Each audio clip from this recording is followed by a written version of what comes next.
So here in this video, I am going to give you perspective you will not hear from anyone on Wall Street. And this is a little bit of a secret of mine, something that I have not talked about. I mentioned it in the last video.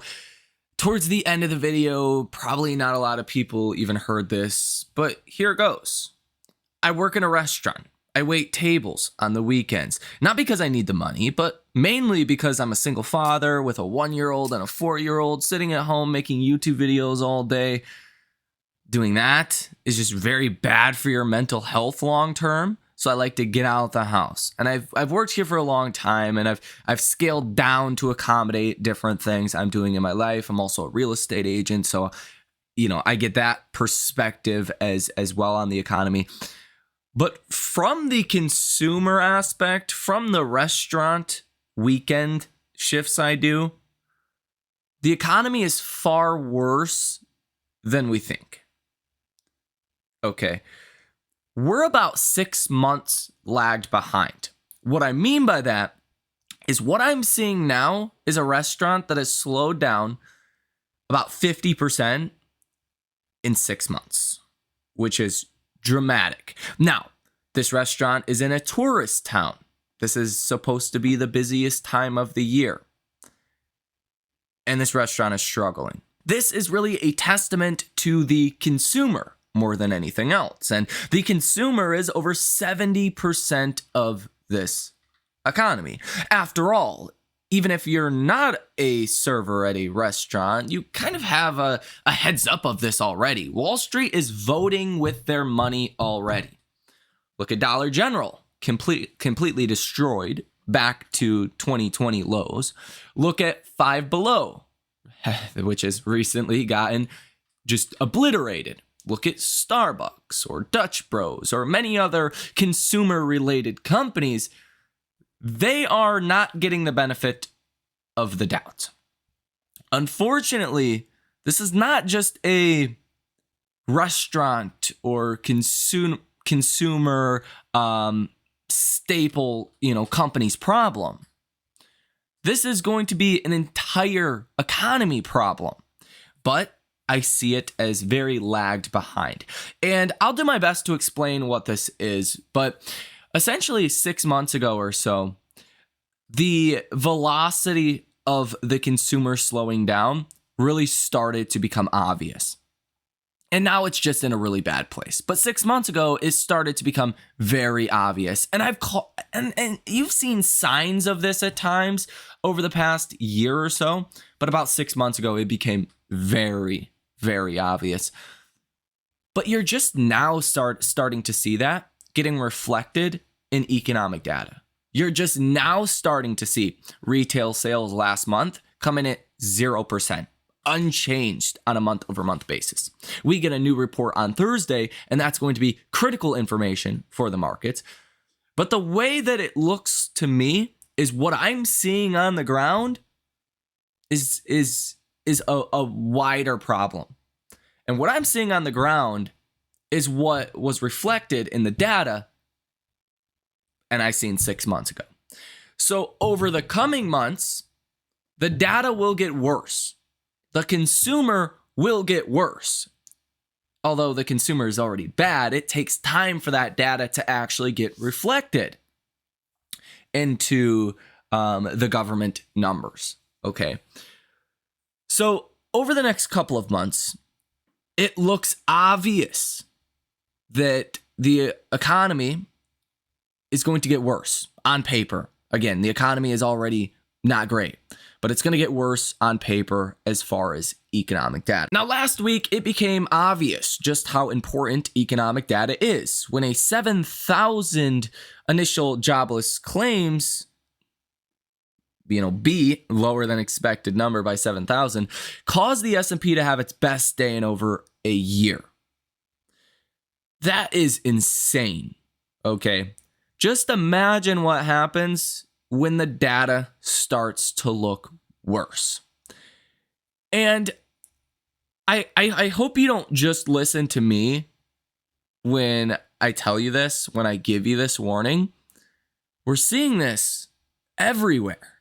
Just Wall Street doesn't want to pay attention just yet. I mean, for an example, take a look at Berkshire Hathaway's cash position. Warren Buffett that runs Berkshire Hathaway. You just seen a massive jump in cash at Berkshire Hathaway. Buffett's preparing for something. Whether he knows something that we do not, that's another question. And I would even go as far as to say here in this video, I know something that Wall Street does not. Because Wall Street is not inundated with the consumer on a day-by-day basis the way that I am. They have Wall Street buddies that make good money. Their families, they're not struggling. I see families that are struggling. I talk to families that are struggling. I see the behavior of the consumer every single weekend. And it doesn't look good. For a little bit of context here, this restaurant that I work at, again, tourist location, wealthy overall, neighborhood, right? And I live in Michigan, so a little bit more context there. People come from all over the world to come here. We would have lines out the door from 5 p.m. on Friday through 8 p.m. on Saturday. A constant line at the door to, get sat and come in here. I have not seen a line at the door in about 6 months. It's just gone. It has been the velocity of the slowdown was incredible. And I'll let you in on a little other secret. My mother also works there. We got hired at the same time about 7 years ago, and she's continued to work there. She doesn't know anything about economics, about the economy, about stocks. I try to tell her, you got to buy stocks, you got to hold them. I try to tell her about these things. She doesn't care, okay? That's not the point. She lived through 2008. She was negatively affected pretty bad through 2008. And she thinks we're in a recession. She doesn't even know what the technical definition of a recession is, 2 quarters of declining GDP growth. But the way she, understands the restaurant consumer, people's behaviors, she thinks the economy's terrible. People are in a recession. I try to tell her, like, hey, the data doesn't say it's, the economy's in a bad place. Markets are near all-time highs. And that's just something she can't even wrap her mind around because the economy on the ground looks so bad. And again, I think there's a lot of warning signs to this. Number one is look at Warren Buffett's cash. He didn't just raise his cash levels by 30% for no reason. He might know something that we do not. He's at the bare minimum preparing for something that most on Wall Street are not.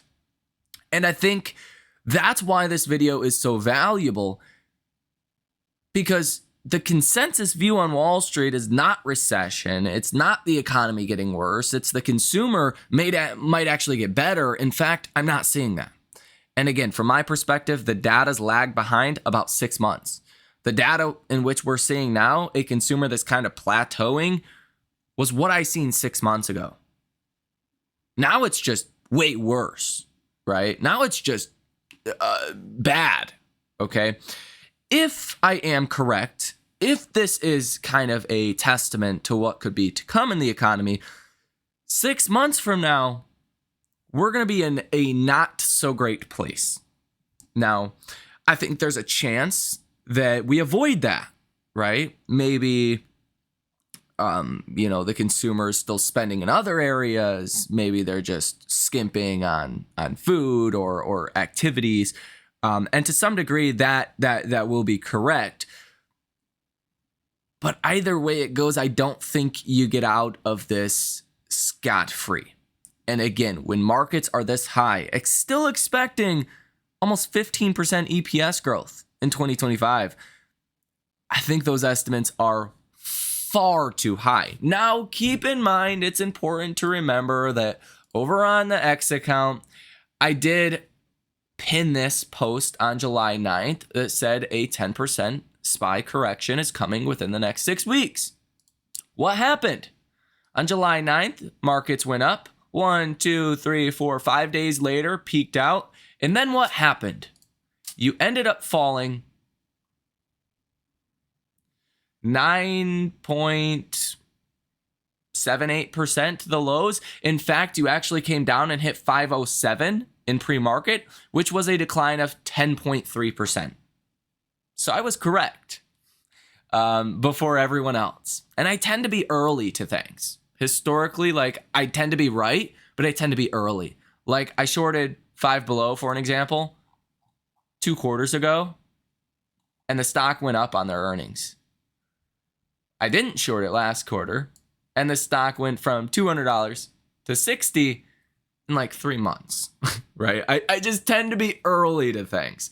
That's my nature. I've accepted that, and I've learned to deal with it, to tame expectations in the near term. And I actually think markets will go a little bit higher in the near term. I do think a test of this 50-day moving average around 542 is probably coming. Now, I think this upcoming week, when you get retail sales data on Thursday, that will be critically important. Retail sales is going to be more important than CPI we also get this week on Wednesday. It's going to be more important than PPI we get this Tuesday. It's going to be more important than everything else. And if retail sales come in a little bit worse, essentially what I was seeing 5 months ago, which would be a little bit worse than the last month, you're going to see a worse than expected number, and markets, they're not going to like that. Now, as I've reported here on this channel, stocks actually tend to do well around Fed rate cuts as long as the Fed is cutting into a strong or decent economy. Now, between now and September 18th, I think it's going to become clear and more clear that the economy is weakening. The Fed is cutting because of weakness.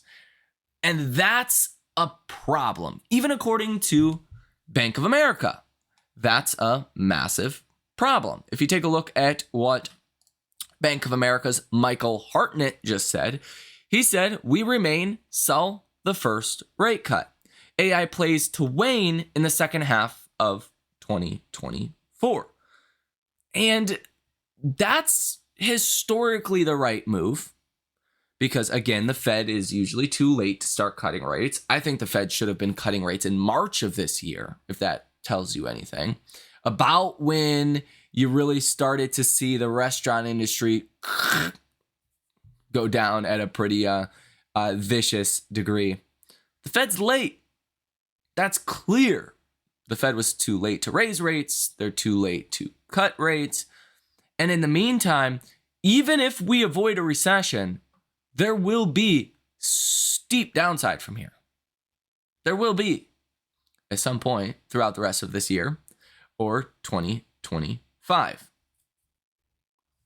Now, again, historically, when the Fed cuts rates into a weakening economy, at least for the first time, markets tend to sell off over 20%. Whether or not we get another 20% sell-off really depends. I do think, considering this year is an election year and there could be some political volatility around that, potentially around the same time the Fed is cutting rates, September 18th, that could definitely make for a more volatile market, to say the least. This article was posted to CNBC as well from Peter Burson that says stocks to crash 30% as U.S. enters recession next year. Quote, "The events of the past few weeks should give investors a taste of what is to come. BCA sees the S&P 500 collapsing about 30% to 3,750 sometime next year as the U.S. enters a recession, driving down the yield on the 10-year Treasury note to 3%. By contrast, the lowest S&P 500 target among Wall Street strategists regularly surveyed by CNBC is JP Morgan's at 4,200.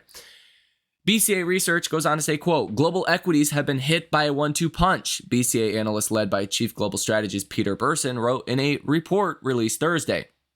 The first punch was a jab in the form of rising skepticism over the bullish AI narrative. The second was an uppercut in the form of rising concerns over global growth. These first emerged in Europe and China and then spread to the US, following a surprise jump in the unemployment rate. Although BCA expects stocks to stabilize in the near term, the medium-term direction is to the downside. We continue to expect the US to enter a recession in late 2024 or early 2025. And I agree with his, assumption here. Just again, judging off of what I see in real time in the economy, I don't think there's a way of seeing the consumer collapse the way that we have, with the consumer being over 70% of the economy, and avoid a recession, or at least something that is close to a recession. I just don't think it's possible statistically. And just to kind of add to this, the investor behind a record $2.7 billion bond bet also says a recession is near. Northwestern Mutual's Wealth made a $2.7 billion June TLT purchase. This is a recession bet. It says Northwestern Mutual invested $2.7 billion in TLT during June in a bet that a recession is coming soon. Now, TLT goes up if the Fed cuts rates. The more aggressive the Fed cuts rates, the more TLT will go up. It's the ETF for the 20-year Treasury. So you have BCA research calling for a recession. You have Bank of America saying to sell the first rate cut. You have weird, huge bets, the biggest bets you've ever seen in the history of TLT, even during the Rona. I mean, that was a very fearful point in time, and TLT actually hit its all-time high during the Rona crash.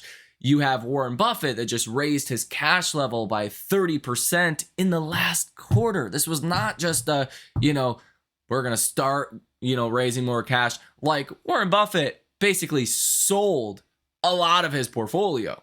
Like, I wouldn't call that capitulation to the upside, but pretty damn close to that. You have consumer stocks that are rolling over. You have my perspective from inside the consumer. And none of this matters. None of this is recessionary. That's the argument that Wall Street is making.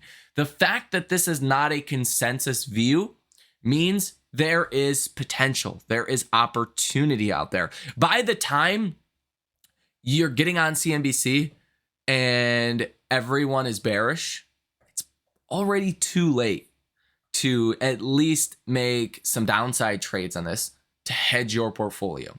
Most likely it's already going to be too late.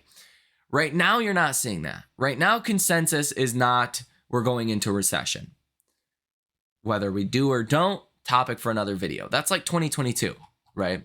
By October of 2022, when stocks were down 30+% from all-time highs, it was already too late to join the bear camp. You had to sit on those losses and suck it up and buy what you could.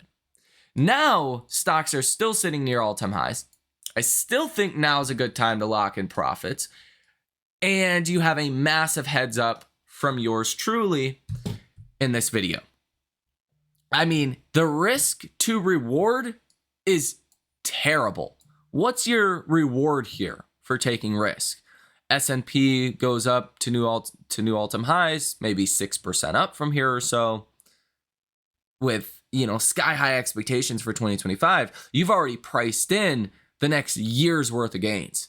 What's the downside? The downside is what I'm seeing on the ground is correct. What we've seen from Warren Buffett is correct. What we are seeing from the data that is starting to worsen just continues to worsen, and stocks could fall materially lower from here. That's the downside risk.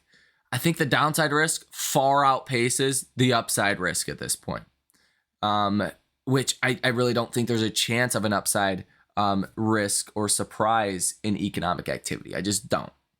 That's just not what I'm seeing. So from my perspective, the best thing to do now is to wait, is to raise some cash, longer term hedges could make sense if that's what you wanted to do. I think it's a little early for some larger hedges because I think we got some time to kill. I think this Wednesday could be a major event for markets. Thursday and Friday could turn out to be pretty rough days if retail sales come in worse than expected. It makes sense to potentially have some hedges around that time. But beyond that, I think the best hedge of all right now is cash. I think the more cash you have, the better position you will be in once we do actually see this large drop and what may or may not end up being a recession. So I just think the risk is not that you miss out on upside. I think the risk is you lose a lot of money on the downside. Now, that does not mean necessarily sell your portfolio. I have not sold any long-term stocks. I have just raised cash. That's it. I'm not interested in selling or trying to time that aspect. But with the new cash that I have, about 50% of my portfolio at this time, I do want to just wait here. And I think we will be rewarded for just waiting here. So let me know what you think about this information down below in the comment section. What industry do you work in? Is it slowing down? Are you slowing down your spending behaviors? Let me know what you think about this information down below in the comment section. Nonetheless, ladies and gentlemen, you guys have a fantastic rest of your day, and I will see you in the next one.